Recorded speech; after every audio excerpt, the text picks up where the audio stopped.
Violence against medical या health care professionals. ठीक है, आपने सुना होगा कि मेडिकल और हेल्थ केयर प्रोफेशनल के अगेंस्ट में भी वायलेंस के इंसिडेंट आ रहे हैं। ठीक है, सबसे पहले आपने देखा होगा कि कुछ महीना पहले आरजी कर मेडिकल कॉलेज जो कि वेस्ट बंगाल में था, कोलकाता में, वहां पे एक यंग डॉक्टर का ब्रूटल रेप एंड मर्डर हुआ था। तो ये भी एक वायलेंस है अगेंस्ट आप हेल्थ केयर प्रोफेशनल्स। ठीक है, और उसके साथ साथ अभी कुछ दिन पहले ही एक टेरेबल एक्सीडेंट हुआ है चेन्नई के गवर्नमेंट हॉस्पिटल में 13 नवंबर को। ठीक है, 13 नवंबर 2024 को, जहां पे एक पेशेंट का जो रिलेटिव था, मतलब एक आदमी था, उसकी मां भर्ती थी, तो उस आदमी ने जो डॉक्टर जिनका ट्रीटमेंट कर रहा था उनको जाके रिपीटेडली स्टैप किया है, नाइफ से, चाकू से रिपीटेडली स्टैप किया है, मारा है। ठीक है, तो ये दो इंसिडेंट आपने जो अभी न्यूज में बने हुए हैं कि मतलब हेल्थ केयर प्रोफेशनल के अगेंस्ट में वायलेंस होती है, और इस तरह की खबरें लगातार आती रहती हैं कि कहीं ना किसी हॉस्पिटल में पेशेंट्स या उनके जो मिलने वाले होते हैं या उनके विजिटर्स होते हैं या उनके रिलेटिव्स होते हैं, वो डॉक्टरों के साथ हाथापाई करते हैं, मारते हैं। ठीक है, तो ये हेल्थ केयर प्रोफेशनल के अगेंस्ट में वायलेंस एक बड़ा मुद्दा है। ठीक है, तो इन दो खबरों से मतलब एक बड़ा सा एक ट्रबलिंग और परसिस्टेंट इश्यू निकल के आता है, वो है कि work place violence against health care professional, मतलब केवल वायलेंस नहीं, वर्क प्लेस वायलेंस अगेंस्ट। अब इसमें क्या है कि कुछ न्यूज़पेपर में आर्टिकल्स निकले थे। ठीक है, जैसे ये आर्टिकल निकला था, तो ये आर्टिकल था जो ये दो डॉक्टरों का एक एसोसिएशन है, इंडियन मेडिकल एसोसिएशन, उसने 2017 में एक स्टडी की थी, और ये फाउंड किया था, उसने ये फाउंड किया था स्टडी में कि 2017 की स्टडी फाउंड करती है कि more than 75% of doctors across India has experience work place violence. उन्होंने अपने जहां पे उनका हॉस्पिटल है, क्लिनिक जहां पे काम करते हैं, वर्क प्लेस वायलेंस को फेस किया है। 2017 की स्टडी फाइंड करती है 75% डॉक्टर्स ने इस तरह की वायलेंस को फेस्ड किया है। ठीक है, और उसके बाद अभी रिसेंटली क्या हुआ है,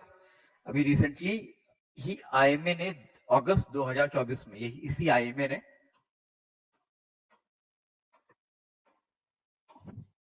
अगस्त 2024 में एक और सर्वे किया है, जिसमें 3885 डॉक्टर्स जो थे उन्होंने को सर्वे किया है उन्होंने, और ये लार्जेस्ट इस टाइप का सर्वे है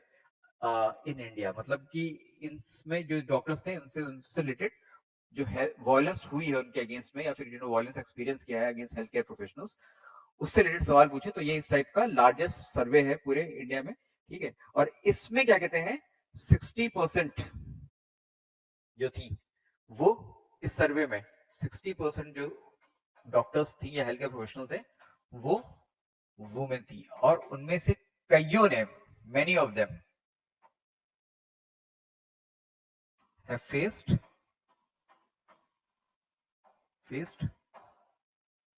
वर्क प्लेस वायलेंस। उनमें से कईयों ने वर्क प्लेस वायलेंस को फेस किया है। ठीक है, जिसमें फिजिकल वायलेंस भी है और वर्बल वायलेंस या वर्बल अब्यूज भी है। ठीक है, कि मतलब गाली गलौज वगैरह भी फेस किया है लोगों ने। ठीक है, तो जो स्टडी है आपकी,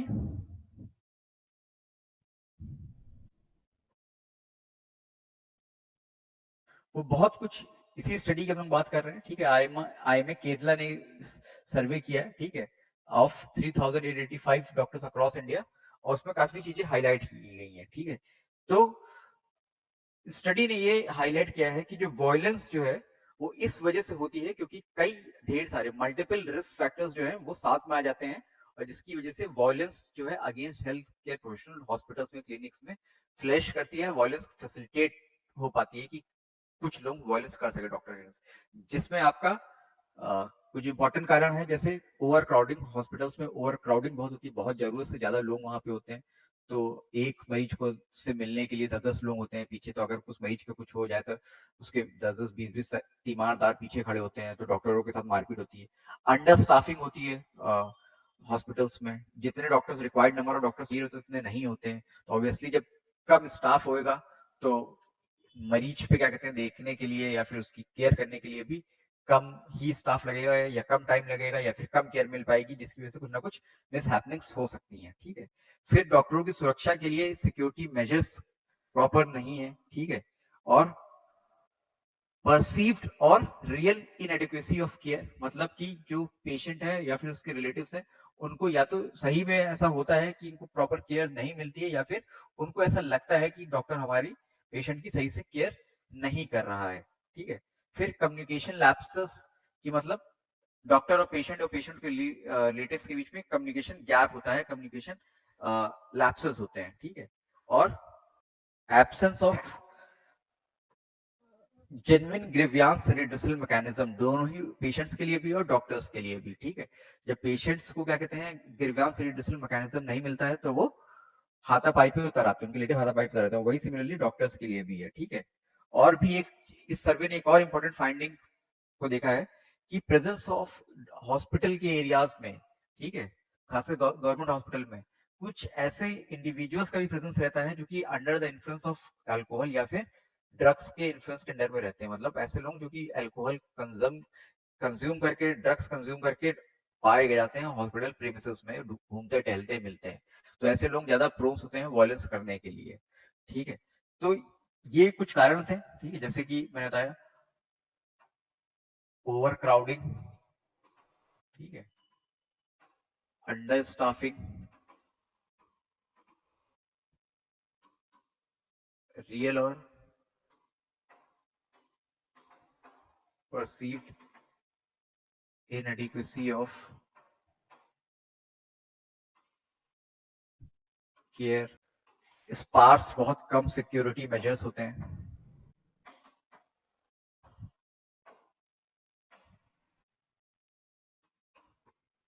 स्पार्स सिक्योरिटी मेजर्स होते हैं, फिर उसके साथ साथ वही जो आपको बताया था कम्युनिकेशन लैप्सेस होते हैं।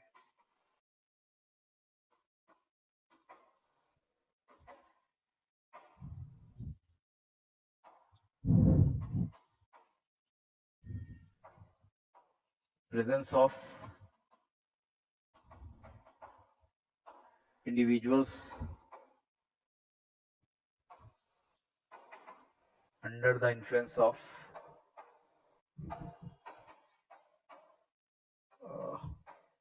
अल्कोहल और एंड ड्रग, ठीक है। ये कुछ रिस्क फैक्टर है जो कि जिसकी वजह से वायलेंस होती है।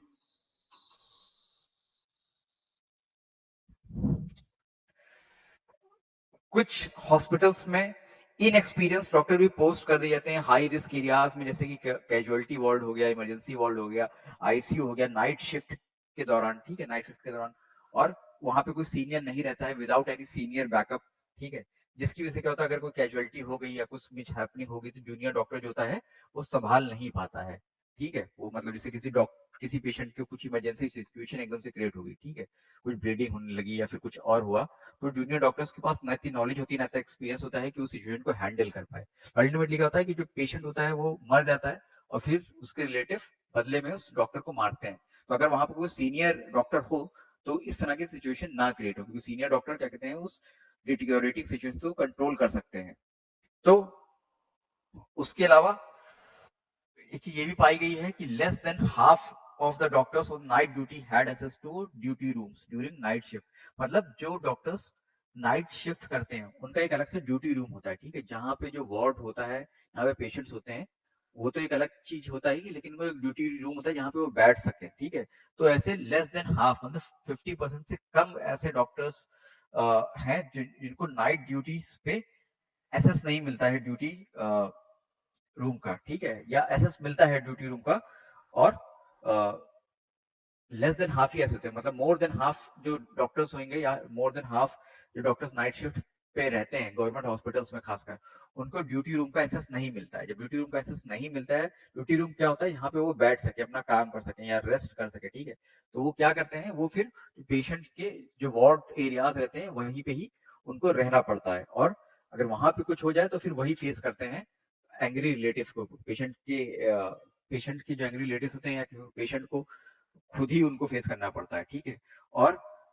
इसमें से ओनली ए थर्ड, मतलब 1/3 डॉक्टर्स जितने भी सर्वे में हैं उन्होंने 1/3 ने ये रिपोर्ट किया है कि उनको अटैच रेस्ट रूम मिलता है। जिस एरिया में वो लोग काम कर रहे होते हैं वहां पे अटैच रेस्ट रूम मिलता है। मतलब 2/3 से ज्यादा डॉक्टर्स ऐसे हैं जिनको कोई रेस्ट रूम की फैसिलिटी प्रोवाइड नहीं की जाती है उनके हॉस्पिटल के द्वारा। ठीक है, तो रेस्ट रूम नहीं मिलेगा, ड्यूटी रूम नहीं मिलेगा, तो क्या होगा, वो अल्टीमेटली उसी एरिया में रहेंगे जिस एरिया में पेशेंट्स भी हैं, और कुछ होता है तो उनको ही पेशेंट को फिर और उनके एंग्री रिलेटिव्स को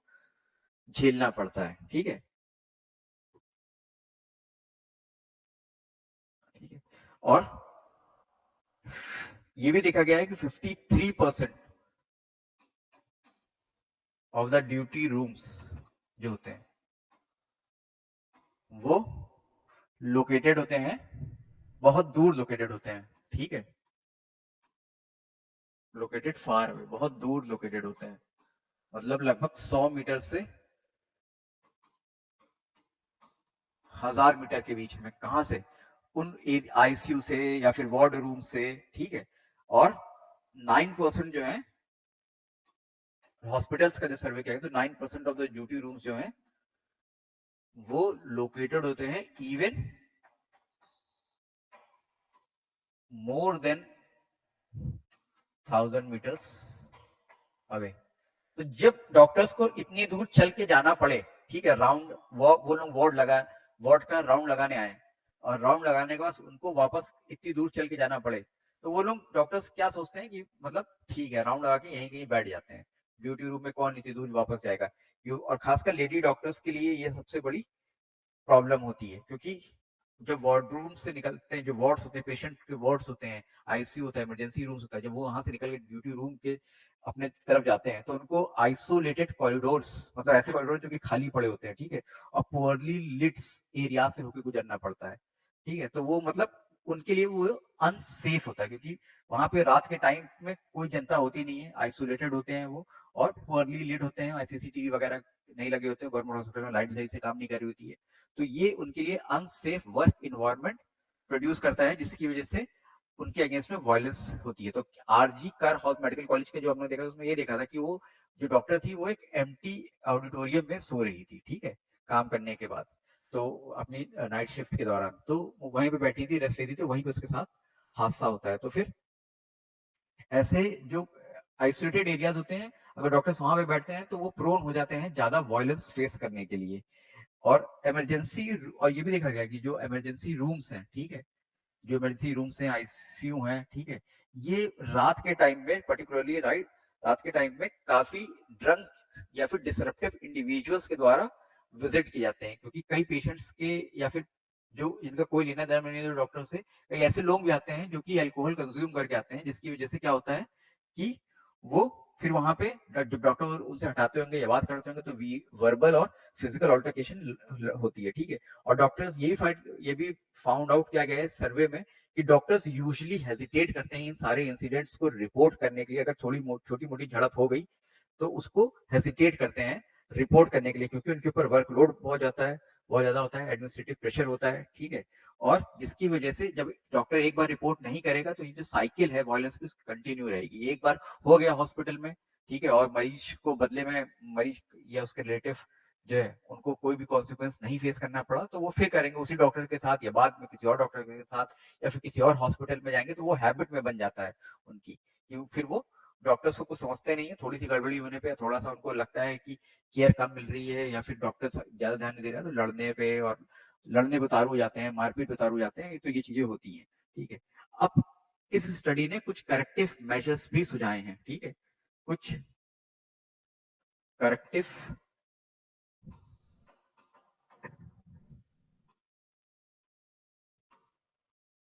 मेजर्स भी सुझाए हैं कि कुछ छोटे मोटे सिंपल मेजर्स जिसमें कम से कम मिनिमम इन्वेस्टमेंट हो, उससे हम लोग क्या कहते हैं वायलेंट इंसिडेंट्स को रिड्यूस कर सकते हैं हेल्थ केयर फैसिलिटीज में। ठीक है, सबसे जैसे उनका कहना है कि unlimited number of by standards हो या अनलिमिटेड नंबर्स ऑफ जो पेशेंट के रिलेटिव होते हैं, अगर आप उनको अलाउ करते हैं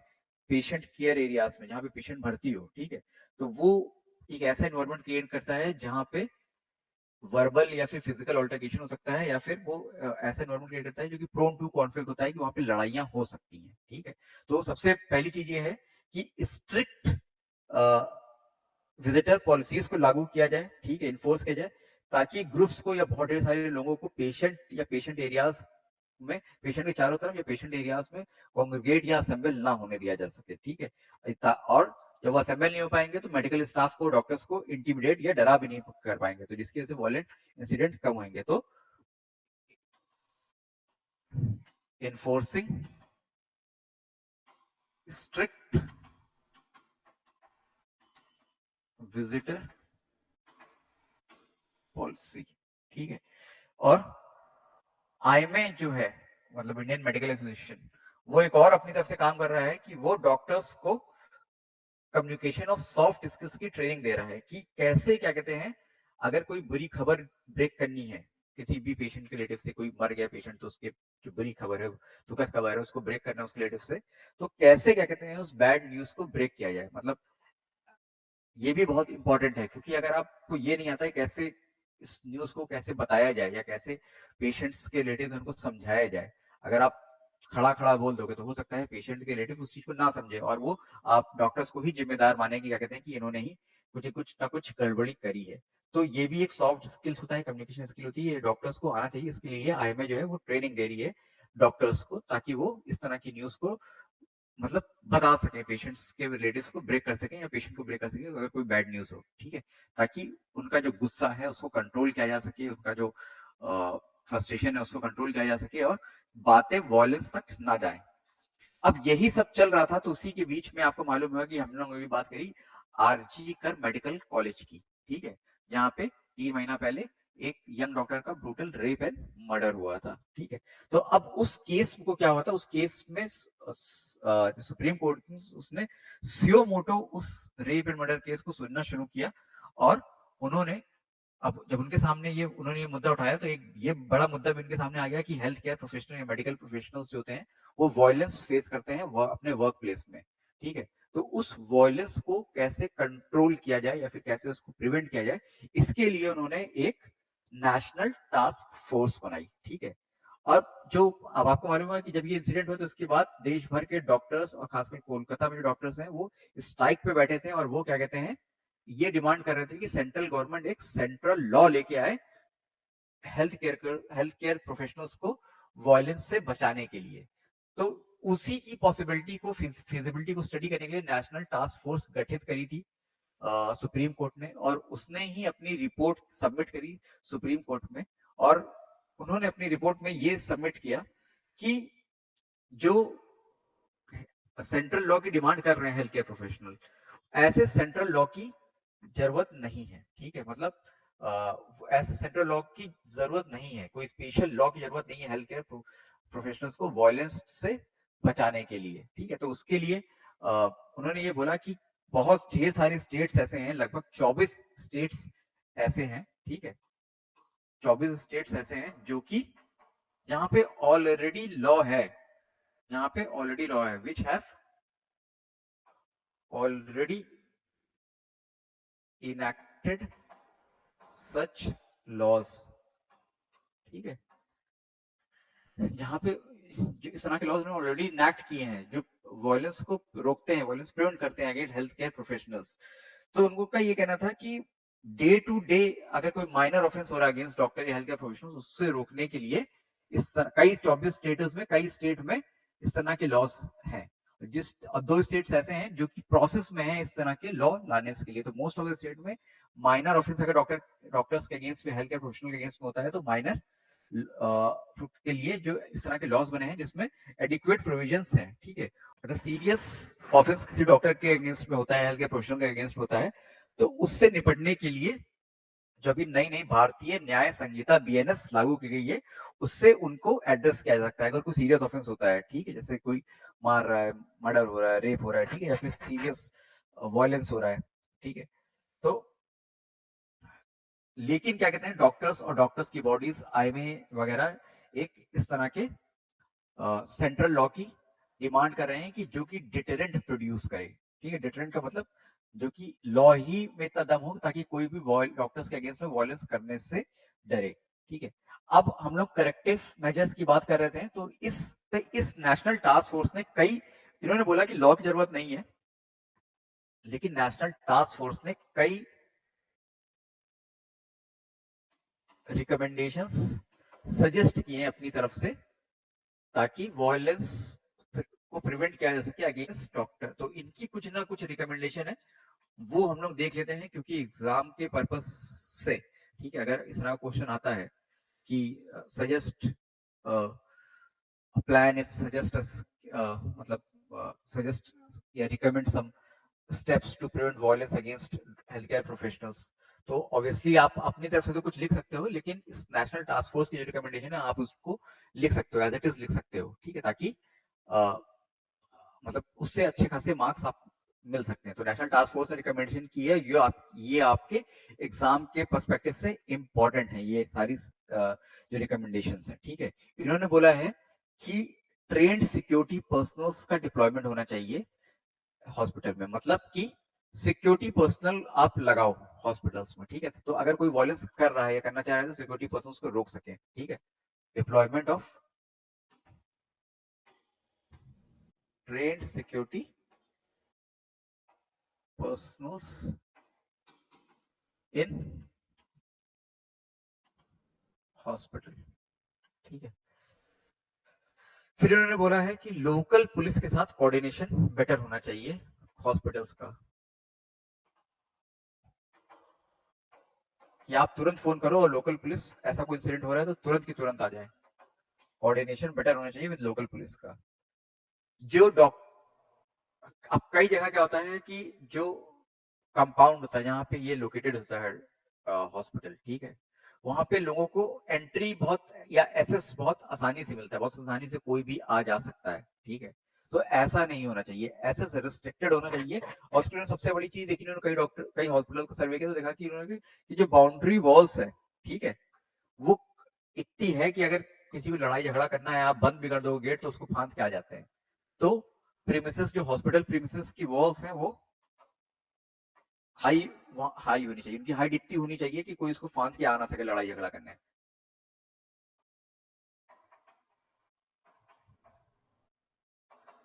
कि तो जितने भी हॉस्पिटल्स हैं उनको अपनी वॉल्स को की हाइट बढ़ानी चाहिए। बायोमेट्रिक असेस, अब वहां पे क्या होता है, कई हॉस्पिटल में बायोमेट्रिक असेस भी दिया जाता है। कई हॉस्पिटल जो स्टाफ है उनको तो बायोमेट्रिक असेस दिया जाता है, लेकिन जो पेशेंट भर्ती होता है उसके भी कुछ ना कुछ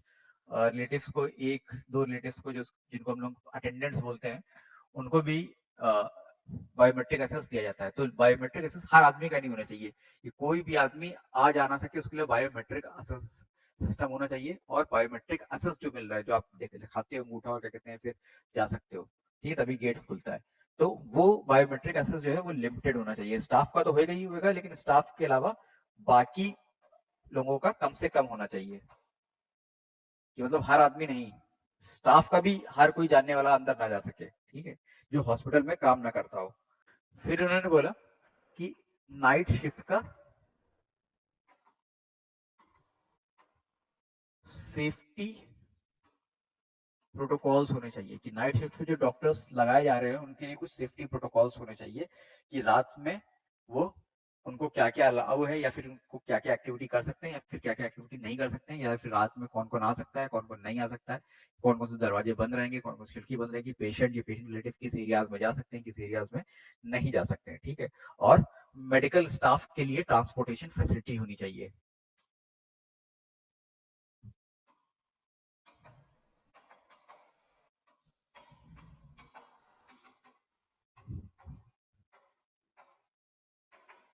ताकि मेडिकल स्टाफ जो है वो घर वगैरह अपने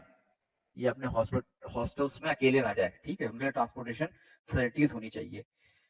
हॉस्पिटल के अंदर मोबाइल नेटवर्क सही होना चाहिए। कभी कोई डॉक्टर या कोई हेल्थ केयर प्रोफेशनल फंस जाए तो वो मोबाइल से जो अपने इमरजेंसी कॉल कर सकता है उसको आसानी से कर सकते हैं। तो मोबाइल सर्विसेज, सीसीटीवी कैमरास और रेस्ट रूम्स, डॉक्टर्स के लिए टॉयलेट्स, ये सब अच्छे से इन सब की फैसिलिटी होनी चाहिए, इनका ऑगमेंटेशन होना चाहिए, ठीक है। तो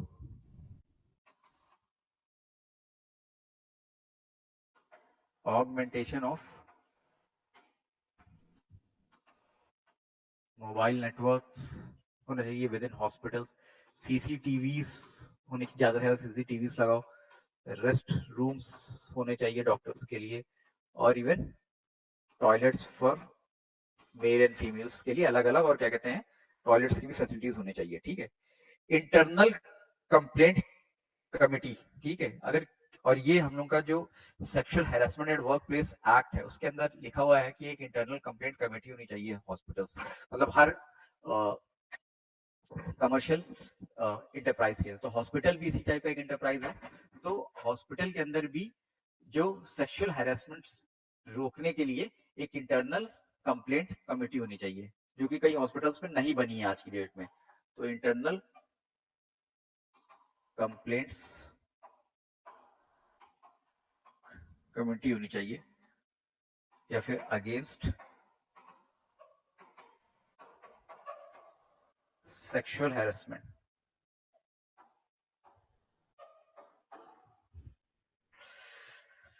और इमरजेंसी सर्विस एरिया में जब हम लोग बात करते हैं, इमरजेंसी एरियाज होते हैं, वहाँ पे जूनियर डॉक्टर की नाइट शिफ्ट लगती है, फिर जूनियर डॉक्टर्स को ही अकेले नाइट शिफ्ट ना करने जाए, दिन में भी उनके ही भरोसे, क्या कहते हैं, इमरजेंसी जो सर्विस एरियाज होते हैं, जो इमरजेंसी यूनिट्स होती हैं, आईसीयू, इमरजेंसी वार्ड्स, उनको जूनियर डॉक्टर्स के भरोसे ना छोड़ा जाए, ठीक है। तो वहां पे सीनियर डॉक्टर्स की round the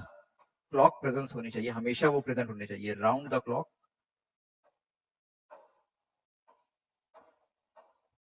presence of senior doctors in emergency areas, ठीक है। उसके अलावा कि अगर कोई भी एक्ट ऑफ वायलेंस कमिट होता है against any health care professionals, तो हॉस्पिटल्स को उसके रिगार्डिंग 6 घंटे, मिनिमम 6 घंटे के अंदर एफआईआर लॉन्च करनी चाहिए विद लोकल पुलिस। तो ये इस नेशनल टास्क फोर्स की रिकमेंडेशंस थी, ठीक है। तो ये पूरा टॉपिक आपका हो गया complete, violence against health care professionals, जो कि एक बहुत ही क्रूशियल मुद्दा या परसिस्टिंग मुद्दा, या फिर एक बहुत ही ज्यादा इस समय करंट अफेयर्स की न्यूज में है ये मुद्दा, ठीक है। तो ये जो मुद्दा आपका चल रहा है, इसको हम लोग ने कॉम्प्रहेंसिवली कवर किया, क्योंकि इसमें 2-3 मुद्दे थे। एक तो 2-3 रिपोर्ट्स थी, एक तो आपकी रिपोर्ट थी जो आईएमए की, जो उन्होंने सर्वे कंडक्ट किया है, उसमें डॉक्टर्स ने क्या क्या अपना बताया है कि उनको क्या क्या प्रॉब्लम्स होती है, तो उन प्रॉब्लम्स उन्होंने डिस्कस किया, उन प्रॉब्लम्स को हमने डिस्कस किया। उस प्रॉब्लम्स के साथ साथ हम लोग ने फिर नेशनल टास्क फोर्स की भी बात करी, जो कि सुप्रीम कोर्ट ने गठित करी थी, और उस नेशनल टास्क फोर्स का क्या कहना है कि कोई सेंट्रल लॉ लाने की जरूरत नहीं है, स्टेट लॉस और भारतीय न्याय संहिता अपने आप में सफिशिएंट है डॉक्टर्स के अगेंस्ट कोई भी वायलेंस हो रही है उसको रोकने के लिए, उसको प्रिवेंट करने के लिए। और इस नेशनल टास्क फोर्स ने कुछ डॉक्टर्स की सेफ्टी को बढ़ाने के लिए और वायलेंस इंसिडेंट्स को कम करने के लिए कुछ रिकमेंडेशन दी है, ताकि उनको डिस्ट्रिक्ट हॉस्पिटल्स या हॉस्पिटल्स, प्राइवेट हॉस्पिटल्स उनको लागू करें, ताकि इस ऐसे जो अनटूवर्ड्स इंसिडेंट्स है उनको रोका जा सके। तो ये हमारा टॉपिक कॉम्प्रिहेंसिवली कंप्लीट हो गया, violence against health care professionals. तो अगर आपको कोई भी डाउट है या कुछ पूछना है या फिर आप कुछ भी कमेंट करना चाहते हैं, तो हमारे कमेंट बॉक्स में इसके बारे में पूछ सकते हैं, डाउट अपना क्लियर कर सकते हैं, हम उसका जवाब देंगे। वीडियो पसंद आया हो तो लाइक कीजिएगा, और हमारे चैनल समर्पण आईएएस को आप सब्सक्राइब कीजिएगा। तो आज का अपना लेक्चर यही खत्म करते हैं, और हम आपको कल कुछ नए टॉपिक्स, इसी करंट अफेयर्स, इसी वीक के कुछ नए करंट अफेयर्स को लेके आपके सामने हाजिर होंगे। तो तब तक के लिए मैं आपसे विदा लेता हूँ। थैंक यू, और मिलते हैं कल।